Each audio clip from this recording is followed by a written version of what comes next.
21ஆம் தேதி ஒரு மாபெரும் எழுச்சி மாநாடு நடத்திருக்கீங்க. இதில் வேட்பாளர் அனைவரும் களம் கண்டதாக இருக்குது. எதற்காக மிகப்பெரிய அளவுக்கு கூட்டம் காட்டணும் நாம் தமிழர் கட்சி நினைக்குது? அந்த கூட்டத்துக்கான காரணம் நாங்கள் கூட்டம் காட்டணும்னு நினைக்கல.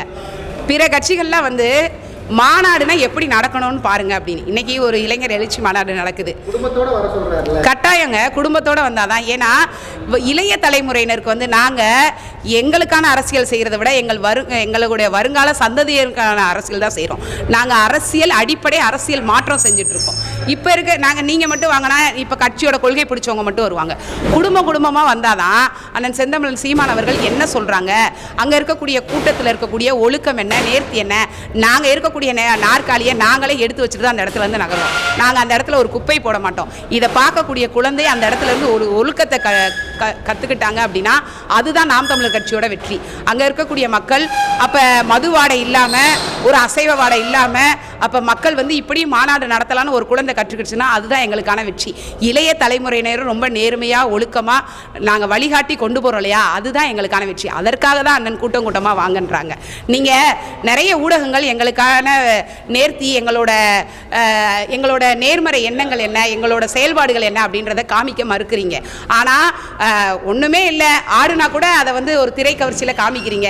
நாங்கள் பல தலைவர்கள் முன்னெடுத்த கருத்தியலை முன்னெடுக்கிறோம். அதை நீங்கள் என்னைக்காவது பிரேக்கிங் நியூஸ் அன்னை இவ்வளோ பெரிய கருத்தியலை சொல்கிறாங்கன்னு எந்த ஊடகமாவது போட்டிருக்கா? போட மாட்டீங்க.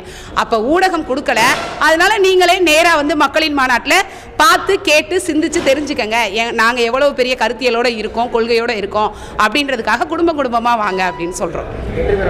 நன்றி. அறிமுக கூட்டத்தில் பார்த்தீங்கன்னா குடும்பத்தோடு வாங்க அப்படிங்கிற மாதிரி எல்லாரும் வரணும்னு ஒவ்வொரு மேடைகள்லையும் நம்ம பதிவு செய்கிறாங்க. அப்போ நீங்கள் கூட்டத்தை காட்டணும் அப்படின்னு நினைக்கிறது இந்த கூட்டம் வேறு, ஏற்கனவே இருந்த கூட்டம் வேறு.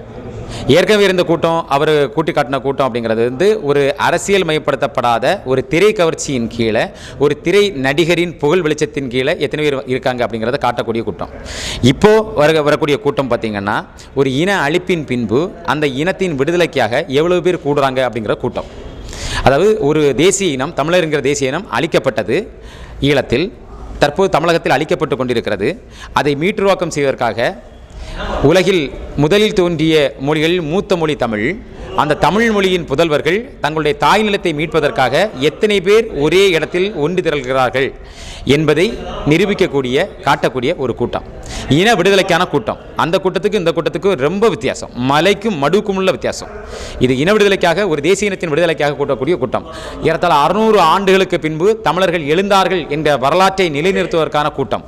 அதற்காக நம்ம எல்லாரும் செய்ய வேண்டியிருக்கு. நன்றி.